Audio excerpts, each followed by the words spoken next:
Hello, coucou de petites vidéos. Je fais mon cinéma pour parler cinéma, puisque je suis allé voir aujourd'hui en salle un film géorgien réalisé par un Allemand qui s'appelle Weitelmer et le film s'appelle Gondola.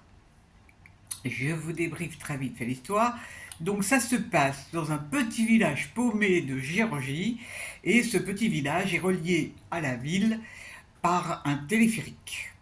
Un téléphérique avec deux cabines. Et donc il y a un responsable du fonctionnement et il y a deux personnes qui assistent la montée des gens dans chacune des cabines.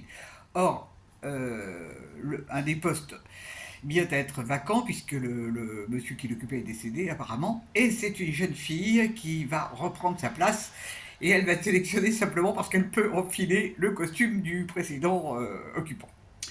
Donc elle va commencer son travail et elle va faire la connaissance de l'autre jeune fille qui est qui assiste le téléphérique, et en fait elles vont faire connaissance d'une manière assez rigolote. C'est quand elles se croisent toutes les 20 minutes, elles se font des petits signes, elles se sourient, et puis elles vont apprendre à se connaître comme ça, mais pas que, avec plein de choses qui vont aider à la connaissance. Je ne vous raconte pas la fin. Qu'est-ce que j'ai pensé de ce film? Alors, une belle surprise. Enfin, alors, un film où il n'y a pas une parole, il n'y a pas un mot, et un film étonnant. Étonnant parce que c'est plein, c'est d'une poésie, parce qu'en fait c'est faire connaissance de l'autre, un amour naissant entre deux personnes, entre deux femmes en l'occurrence, la jalousie du monsieur qui apprécie beaucoup une des jeunes filles, et puis il y a les villageois, comment ces jeunes filles communiquent avec les villageois, euh, comment elles ont il y a des idées de communication fabuleuses, et tout ça sans amour. Si bien qu'on s'ennuie pas. On s'ennuie pas et on est constamment surpris par les idées que le réalisateur a pu avoir pour faire ce film. Alors, c'est vrai que ça fait penser un peu à Jacques Tati, mais c'est encore différent. C'est encore différent parce qu'il n'y a pas l'absurde qu'il peut y avoir chez Jacques Tati. Non, là, c'est vraiment. Bon, c'est sympathique. Cette poésie est vraiment charmante.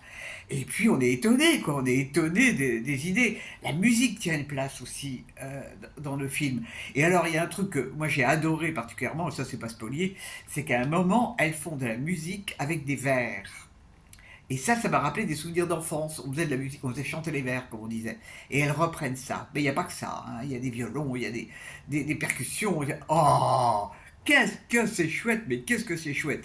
Donc c'est un film étonnant qui, sur Paris, il est pas mal distribué.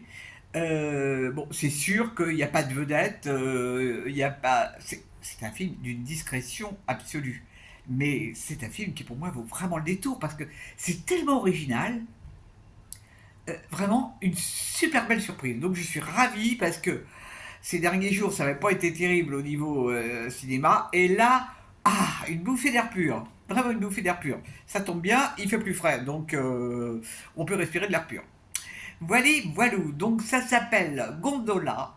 Alors ça, c'est un petit insigne qu'elle porte. Ça veut, je sais pas ce que ça veut dire. Si ça veut dire hôtesse, si ça veut dire télécabine, je sais pas. Peu importe. Et les deux actrices sont excellentes. Excellentes, excellentes, excellentes. Je mettrai comme d'habitude leur nom en annexe. Voili, voilou. J'avais vu ça au Méliès à Montreuil, puisque Paris était un peu perturbé point de vue circulation. Donc il n'était pas question d'aller sur Paris.